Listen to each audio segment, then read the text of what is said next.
Bismillahirrahmanirrahim. Masih dengan kitab Mukashafatul Qulub bab 3 tentang bersabar.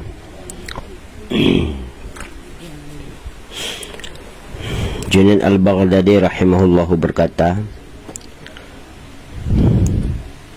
bala adalah lampu bagi orang-orang arif, kebangkitan orang-orang yang menghendaki Allah. Nah, itu adalah bala bagi orang-orang arif, itulah suatu kebangkitan, karena dengan bala atau pencobaan yang mereka terima, mereka semakin dekat kepada Allah. Bala juga merupakan kebaikan bagi orang-orang mukmin, akan tetapi menjadi suatu kebinasaan. Nah, ini perlu kita garis bawahi, menjadi suatu kebinasaan bagi orang-orang yang lengah, orang-orang yang tidak mau bersabar.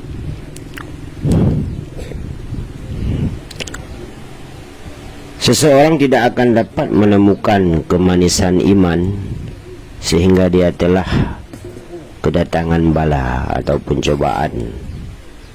Manisnya iman menurut cobaan yang dia terima. Setelah dicoba, dia ridha kepada Allah dan bersabar. Rasulullah SAW bersabda, barang siapa sakit di suatu malam,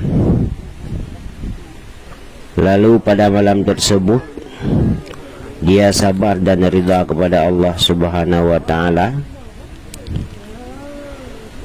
maka Allah keluarkan dari tubuhnya dosa-dosanya seperti pada hari orang tuanya melahirkannya. Masya Allah. Maka kalau kita sedang sakit, janganlah terlalu banyak berharap untuk sembuh, karena setiap malam kita menahan penderitaan sakit dengan bersabar dan ridha kepada Allah,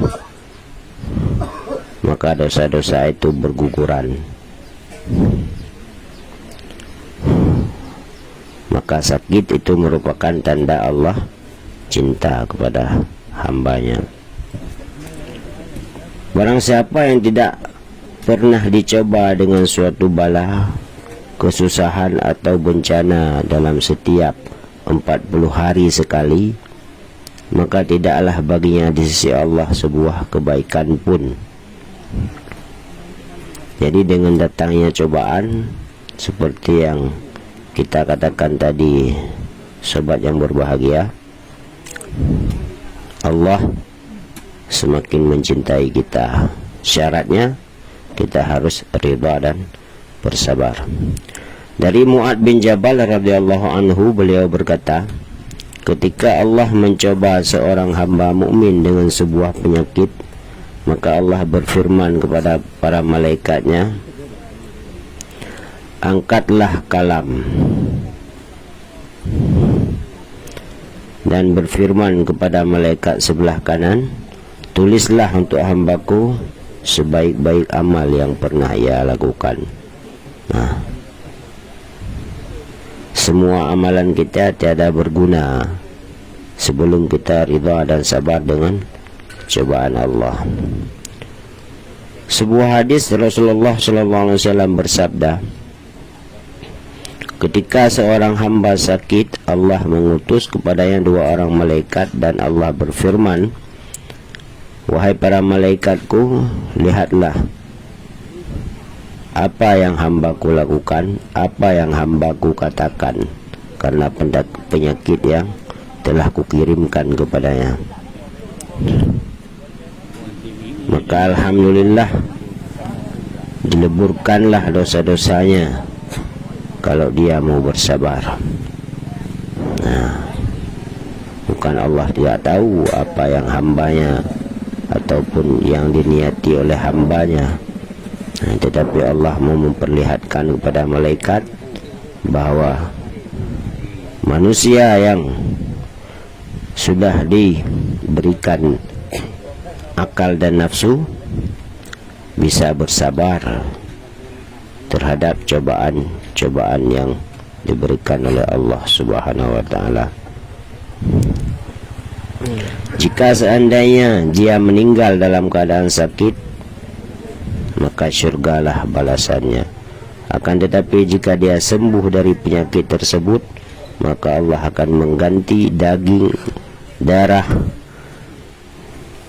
serta tulangnya dengan yang lebih baik daripada sebelumnya, dan Allah hapuskan kejahatan-kejahatannya yang telah lalu. Nah,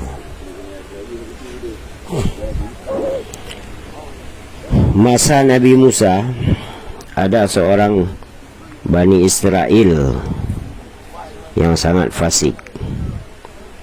Dia tidak pernah berhenti dari kefasikan, sehingga penduduk negeri sangat terganggu dan tergoncang, dan tidak berani menghalangi pria tersebut dari kejahatan yang dia lakukan. Mereka berdoa kepada Allah, penduduk negeri itu berdoa kepada Allah, sehingga turunlah wahyu kepada Nabi Musa bahwa dalam kalangan Bani Israel ada seorang hamba yang fasik. Dia hendaknya mengusir pemuda itu dari negeri Bani Israel, agar api neraka tidak menimpa penduduk negeri tersebut sebab kefasikan pemuda itu. Maka datanglah Nabi Musa kepada pemuda tersebut dan mengusirnya. Lalu pemuda itu pergi ke sebuah desa di antara desa-desa yang ada pada waktu itu. Tapi Allah memerintahkan Nabi Musa untuk mengusirnya lagi dari desa itu. Diusirlah pemuda itu oleh Nabi Musa, dan pemuda itu pun pergi ke sebuah padang pasir yang mana di sana tidak ada satu makhluk pun, tidak ada tumbuh-tumbuhan, bahkan serangga maupun burung-burung. Nah, ketika dia di padang pasir tersebut, pemuda itu dicoba oleh Allah Subhanahu wa taala dengan suatu penyakit. Tidak ada seorang pun yang menolongnya. Dia terjatuh di atas debu dan meletakkan kepalanya pada debu itu sambil berkata, "Ya Allah, seandainya ibuku ada, seandainya istriku ada, seandainya anakku ada, seandainya ayahku ada di sini, tentu mereka akan membantu dan mengurus perihal keadaanku. Tentu mereka akan menangisi keadaanku. Dan kalau anak-anakku hadir, tentu mereka akan menangis di belakang jenazahku dan berdoa, Ya Allah, ampunilah bapakku yang mengembara, tak berdaya, durhaka, fasik, dan terbuang dari negerinya sampai ke sebuah desa. Dari desa itu ke tengah padang luas, dan dari padang itu keluar dia menuju ke akhirat dengan berputus asa dari segala sesuatu." Nah, itu yang dikeluhkan oleh pemuda tersebut. Lalu dia berkata, "Ya Allah, Engkau telah memutuskan aku dari kedua orang tuaku, dari anak-anakku, dan dari istriku. Janganlah Engkau putuskan aku dari rahmat-Mu, ya Allah. Sesungguhnya Engkau telah membakar hatiku karena berpisah dengan mereka. Maka janganlah Engkau bakar aku dengan neraka-Mu karena kemaksiatanku." Nah, apa yang terjadi?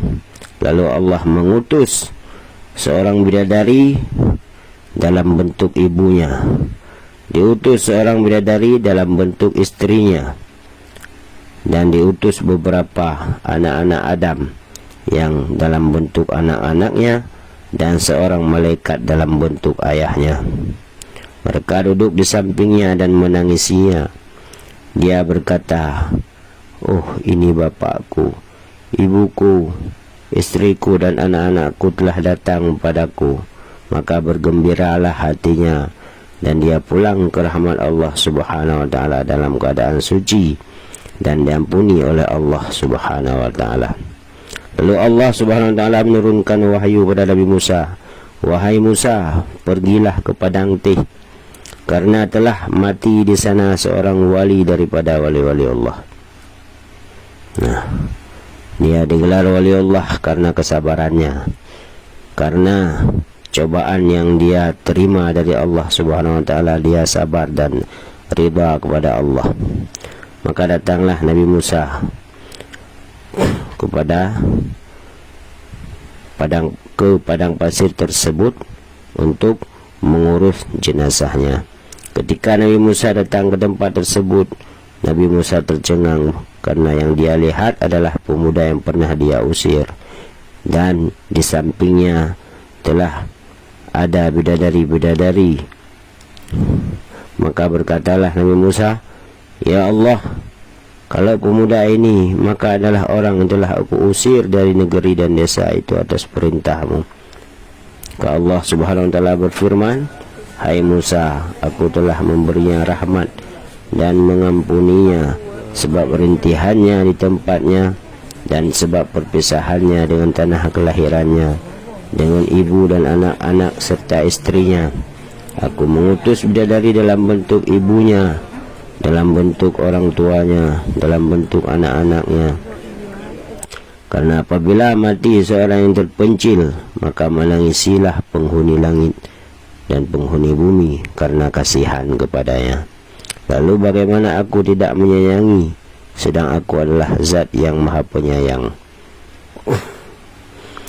Ketika seorang yang telah terkucil dari keluarganya mengalami nazak, berfirman Allah Subhanahu wa taala, "Hai malaikat-malaikatku, orang yang terpencil ini adalah pengembara yang meninggalkan anak-anak, keluarganya dan kedua orang tuanya. Ketika dia mati, tidak seorang pun yang akan menangisinya dan bersedih kepadanya." Maka kemudian Allah menjadikan seorang malaikat dalam bentuk bapaknya, seperti yang telah kita ceritakan tadi. Mereka masuk pada orang itu dan membuka matanya. Dia bisa melihat kepada dua orang tuanya dan keluarganya. Lalu menjadi legalah hatinya dan nyawanya keluar dengan penuh kepuasan dan kegembiraan kepada Allah.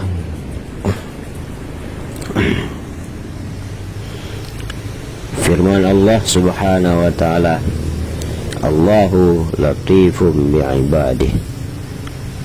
Allah adalah Tuhan yang maha penyayang, maha lemah lembut dengan hamba-hambanya. Nah, di sini bisa kita pahami, karena kesabaran dan keridhaan kita kepada Allah tentang qada dan qadar Allah, maka Allah ampuni kita dan mengubah kita dari hamba yang dicela menjadi hamba yang dikasihani oleh Allah Subhanahu wa taala. Maka bersabarlah, sobat lun yang berbahagia.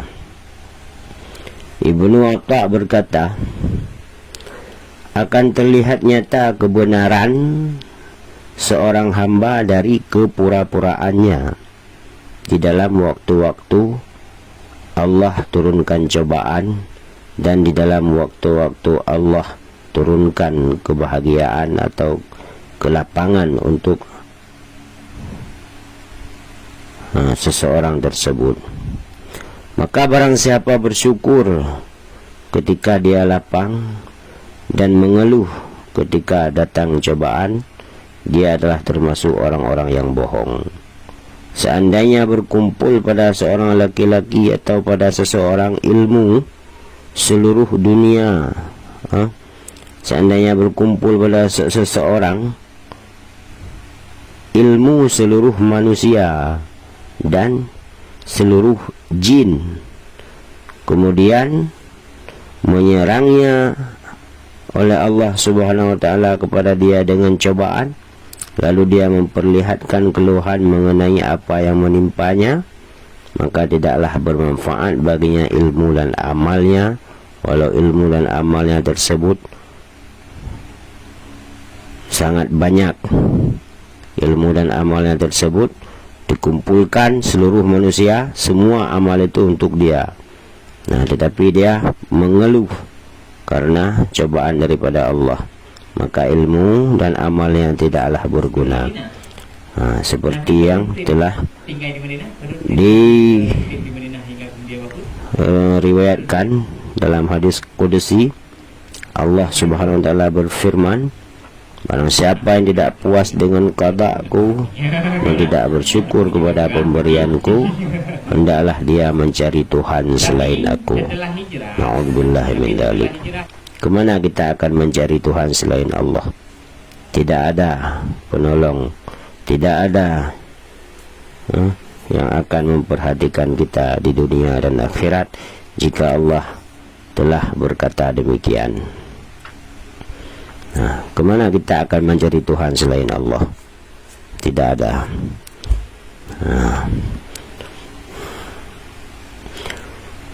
Wahab bin Munabbih, beliau menceritakan bahwa ada seorang nabi yang mengabdi kepada Allah. Nah, ini seorang nabi ya, bukan rasul. Mengabdi kepada Allah selama 50 tahun. Lalu Allah menurunkan wahyu kepadanya, wahai nabiku, sesungguhnya aku telah mengampunimu. Lalu nabi itu dengan bangganya berkata, ya Allah, ya Tuhanku, mengapa engkau harus mengampuni aku, sedang aku tidak pernah berbuat dosa sama sekali? Maka lalu Allah mencobanya, memerintahkan sebuah urat yang ada di tubuhnya. Lalu urat itu didenyutkan di dalam tubuhnya semalam suntuk, dia tidak bisa tidur, sehingga datanglah malaikat di waktu pagi dan dia mengadukan mengenai penyakitnya itu kepada malaikat. Lalu malaikat itu berkata, sesungguhnya Tuhan berfirman kepadamu, ibadah 50 tahun itu tidak bisa mengimbangi keluhan atas uratmu itu. Na'udzubillahi min dzalik. Nah, jika kita tidak ridha dengan qadar dan qada Allah, maka tiada bergunalah segala ilmu yang kita miliki, tiada bergunalah segala amalan yang telah kita lakukan. Kita berdoa siang dan malam kepada Allah Subhanahu wa ta'ala. Semoga saja kita digolongkan ke dalam hamba-hamba yang bersabar. Innallaha yuhibbus sabirin. Sungguhnya Allah sangat mencintai hamba-hamba yang bersabar. Amin ya Allah ya Rabbal Alamin. Selanjutnya nanti bab yang keempat, kita akan mempelajari riyadhah dan kesenangan nafsu. Wallahu a'lam bishawab.